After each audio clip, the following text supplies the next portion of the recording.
Kale kansooke nzire mu comments zino tulyoke tweyongereyo. Waliwo ansabye okwogera ku kutayirira era nga basinga tetumanyi lwaki batutayirira. Tegera kino obulungi ku mboozi eri katono gye nagamba nti at one time ku nsi kuno kwaliko bakazi bokka. Ensonga nti omukazi yali asobola okuzaala nga teyeetaaga musajja. Process eyo twagiyita parthenogenesis. Yasobola okuproducinga sperm okuva mu bone marrow eya secretinga kye tuyita Bartholin gland. Obusuwa obwo bubiri era ku side ne side ya vagina y'abakyala. Genda bakulaga ekifaananyi ku Google. Teekamu Bartholin gland. Engeri eyo yasobola okwezaalamu ate yeegase na musajja. That's why nti abakazi bangi okusinga abasajja abakazi baaliwo n'abasajja tebanabeerawo. Ennamba yaabwe nnene okuviira ddala mu ntandikwa. Kibadde scientifically engenda kikulaga spiritually. Madiini gammwe gabimanyi tegoogera. Anyway ndowooza katutandike yakiraba engeri gy'eddiini gyekikozesaamu ku nkomekero ya vidiyo eno. Yambuza okwogera ku kutayirira si kizibu nnyo. Kiri proved nti bw'obeera mu lubuto lwa maamawo wiiki ezisooka 6 obeera mukazi obeera muwala oba obeera female. Oba ogenda beera musajja ogenda beera mukazi osooka beera mukazi osooka beera muwala ba kye tuyita female. Wiiki ezisooka nawe omusajja wasooka beera mukazi wiiki 6 ezasooka.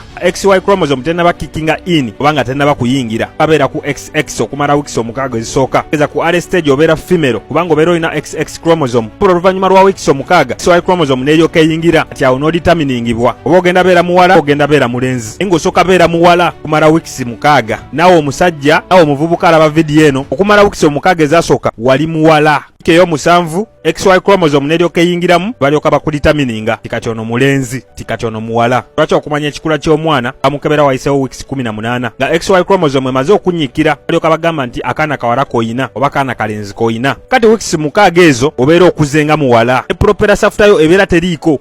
XY chromosome vitaminingira oba onaabeera muwala oba onaabeera mulenzi. Ogenda beera muwala ogenda sigalirayo kubanga olwedde obadde muwala. Vitamininga nti ogenda beera mulenzi kitegeeza propera safutayo egenda kkula naye egenda kkula ng'eva mu bukyala bw'omuwala kubanga obadde muwala mu kusooka. Propera safutayo eforminga eva mu nabunya kitegeeza yeetikka eddiba erya nabunya kubanga obadde muwala kati bakulitamininze nti ogenda beera mulenzi. Eddiba lya nabunya terigenda kuvaako ligenda kulira ku ggwe ku propera safutayo naye nga libadde liteekeddwa kubeera ku nabunya naye kize nti ate oli mulenzi kati awo lina kulira ku propera safuta ly'eddiba eryo lye musalako kubanga libeera liteekeddwa kubeera ku nabunya kye tuyita vaginal walls ez'omukazi. Lwaki nagamba nti gw'omusajja oli disorganized defective offspring eyava mu mukyala. Ddiba eryo balina okutayirira kubanga lyabadde lya mukyala so osobola olaba oli nga si mutayirire n'omusanga ng'addugala munda. Eddiba eryo liba teriteekeddwa kubeerako unless ng'oliyonja bulungi nga naturally bw'otaliyonja genda beera liddugala. Kitegeeza nti toli complete. Fuka complete olina lisalako oba ne weeyonja oba otegeera bye njogera ati ensonga lwaki bakusalako eddiba eryo. Waliwo enjawulo y'omutayirire n'atali omubeera mu kwegatta wabeerawo enjawulo ng'omukyala asobola okukiraba oyinza obutakiraba. Enjawulo ebeerawo abakyala bajja bagamba naye nga terina buzibu osobola obeera nalyo nga olirongoosa ate ng'olisitedde akati nsuubira otegedde lwaki balisalako kubanga gweoli defective offspring bw'atayonsa amabeere ogagaza ki tegeeza omusajja kikulaga nti wava mu mukazi oza kawa yava mu Adamu oyo abeera bujwanga. Eddiini zikimanyi nti kankulageyo wano kimu kale otunulira ejjinja eryo olaba engeri gye baliwundamu ekyo si kikula kya mukyala si bwe bagamba batayirira buli lunaku. Okimanyi nti balikwasako mukono gwa ddyo manyi lwaki balikwasako mukono gwa ddyo. Tugenda okulaba mu live eddako jakuba mbagamba nja giteeka ku story obeera ng'okwebera ku status yange oba story ya TikTok jateekayo olunaku n'essaawa iwe tugenda ogenda live date ne time nja giteeka ku story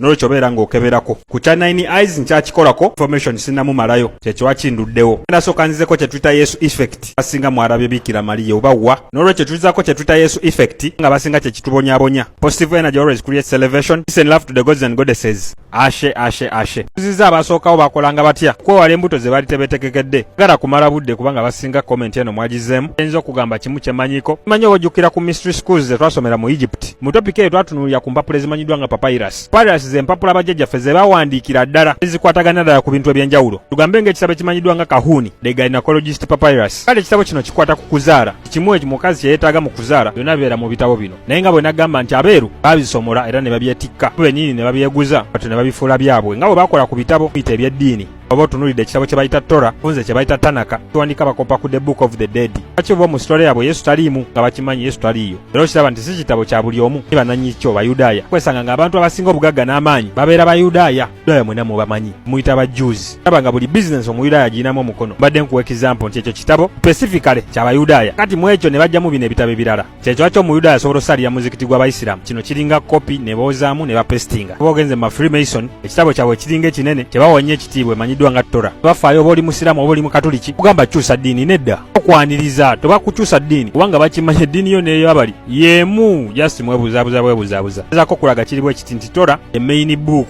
okozaako bino ebirala. Bino osooka okwebuuzayo tola bagiwandika bagijja mu ki? Bagiwandika bagijja mu kitabo kimanyiddwa nga The Book of the Dead. Mwe kye muyita ekitabo ky'abafu. Kitegeeza nti abafu be bakiwandiika nedda. Wabula abeeru bano kye baakola balumbanga entaana zino ez'Abafalaawo. Babbako kye tuyita scrolls. Jjukira mu Bafalaawo ebisinga babazikanga n'empapula. Scrolls zino nga ziriko information ow'enjawulo. Akwataganira ddala ku nsinzi engeri gy'osinzaamu. Ako n'ebintu ebirala. Nga bagenze mu ntaana zaabwe babajjangako scrolls zino era nga bazibajja mu mikono nga babaziikanga nazo mu mikono. Kiba kita The Book of the Dead. Si nti bafu be bakiwandiika wabula bakibbanga mu ngalo z'abafu. Falaawo ababeeranga ne scrolls ne bagata information ono ne balondamu be baagala ne balyoka bakola ekitabo ekyo. Ekyo mbadde njagala Kiriyalingo ne yangamba okwogera ku Book of the Dead. Bwekyo kye kiba kita The Book of the Dead. Ofunyayo kadde kiyisemuko ku maaso. Kati okudda ku ky'olubuto ne kugamba ku kitabo ekimanyiddwa nga Kahuni Gynecologist Papyrus. Edda kye bakozesanga bwe batuukanga mu kuzaala. Kyo mulimu akameera ke mumanyi nga kakaliisoliiso edda mwabuzanyisanga nga muluteeka ku maaso. Soliiso oyo bw'okamira tegeeza akasigo kaako tokagaaya. Kigambye genda kamera unless ng'olina information asukkawo. Kijjukire nze siri musawo n'olwekyo abedda bakakozesanga okamera ng'eringa family planning. Abaali basobola okumanya nti kano kagenda mala ebbanga bwe riti era nga sifunye lubuto. Agala information asukkawo noonya ekitabo ekyo Kahuni Gynecology Papyrus kyesisuubira nti oba ojja kifuna. Senga omukisa n'oba ng'okiguddeko atwala akaddeko. Kikwatagana ku by'okuzaala mu ebiri. Omukazi yazaalanga nga tebamuyambye nako. Ennaku zino mwetaaga malwaliro. Okubalongoosa kyafuuka nnomo. Kintu ekikyamu ennyo. Omukazi omuddugavu tebalina kulongoosa. Kikati bakuyambako ate bakulongoosa. Olw'ensonga gye tukoma okweyongera mu maaso. Emibiri gyaffe gye bakomo ginafuya. Abayita mu mmere gye tulya, omukka gwe tussa, eddagala lye tumira. Mubiri nga gwo gulina ability eya self heal nti gusobola okwewonya. Kusinza ku bye tulya bye tunywa ate byo birwanyisa ability eyo. Ate byo bye byeteeka mu kifaananyi ky'okuwonya. Bagamba batulwaza ne batujjanjaba ate nga batulwaza. Lwaki? Olw'ensonga tulackinga knowledge. Ki ekituufu kye tuteekeddwa okukola? Naki kye tuteekeddwa osoma? Olwedde batusomesa bya kisiru. Bajjajjaffe baali bategeera science, astronomy, astrology, bintu bingi. Zi constellation kulowooza tusoma biki sansi gwe tusoma tategerekeka. Taba musomesa kyakozesa nga akusomesa naye kyagenda okukozesa okusomesa omwana wo tekigenda kukyuka. Soma mu 2:10 omwana wo yagenda omusomesa mu 2:24. Ekitabo kye kimu, textbook ze zimu. MK egenda sigala MK. Agenda yawukana atya ku ggwe nga mwena mulina information yemu ate nga mwena mwagijja mu masomero. Okubadde ate mwasomera muganjawulo. Tegeeza gwe ne mutabani wo. Kiriwo ekitabo olw'ensonga nti ebisinga twabifuula bya bulijjo. Kukyebuuza lwaki ebimera birina kala ez'enjawulo. Ebbiringanya wa papo, eryenvu lya yero, eri kya green. Tulina ebintu bye tulina okwebuuza. Lwaki kiri bwe kityo? Tuba tugamba ekyo kiri nomo. Mu bufunzo bo olina otegeera colors kubanga bo bazitegeera temusanga ku bitaala ne bakulaga red, yellow ne green. Buuza lwaki red yegamba stop, lwaki green yegamba go, lwaki yellow yegamba get ready. Obutonde bwennyini bwo bukulaga ti kale ezisinga za tabu nnyo kamala. Okirabira ku muzira gwa karaki wegugudde wasigalawo ekiramu. Nulira ebire bya karaki bikola mulimu ki? Muwoza bitonyesa nkuba. Tabanga konge bwayise enkuba etonya kyokeka wempete tonya. Oba kisoboka kitya? Yakasana kakawa ne kidedde ekikutte. Gamba mukasana yambala white. Lwaki oyambala white? Kubanga white ya reflecting light. Kijjukire mu muli bantu ba musana. Kira nti information ate tumujja ku musana nga tuyita mu kye tuyita light codes. Light codes bwe zijja ng'oyambadde white agenda zireflectinga ziveewo. Kitegeeza information yo tomufunye kuba otyo buguma otyo tuyana. Ebire ebyo bya white bireflectinga light tewe biziba n'omusana. Oyambala olwa black obuguma. Mbobeera oyo kya. Tubagamba black is beautiful temukkiriza. Mbulira wawoyinza ekisimba ekimera waliwo ttaka liddugavu. Teriyo kirwadde kitalina ddagala tebakikulimba. Lwaki? Olw'ensonga kawuka kakuleetedde ekirwadde ekyo ekawuka ke kamu akalina eddagala eriwonya ekirwadde ekyo. Virus ekulwaziza ekirwadde. Virus yennyini erina antidote. Virus mulimu genes. Genes zikola zezetika information. Information yo yabeera mu genes mumanyiro ekirwaza n'ekiwonya. Ekyo bakimanyi naye tebajja kigamba tebajja kikusomesa. Kawuka akakulwaza ke kamu akawuka kalina antidote ekuwonya. Lwaki bwe mugamba nti bamugemye bamukuba kawuka kennyini amaze okwawula information okola antidote. Naye nga mu kawuka mwennyini mwe mubadde antidote. Gamba mubiri gubeera gwerwanako ku ddiru ki? Sota kukuluma bakuwa antivenom. Venom akolebwa ki? Era busago bwa musota. Bajjajjaffe kye baali bategeera science yangeri buli kimu gye kitambulamu. Nti bw'olwala omusujja ojja kunywa mululuza. Omululuza mu luzungu ye panado ate bamwongeddemu bikemike ebirala. Edde bingi lwaki? Ennaku zino sikyalabika ndi bize. Tegeeza sikyali ku daily basis. Sikyagala kunnyonnyola kufiirako. Ebye nkugamba si bituufu. Just birowoozeeko kye kyokka. Saagala obitwale. Otherwise peace and love to the gods and goddesses. Ashe.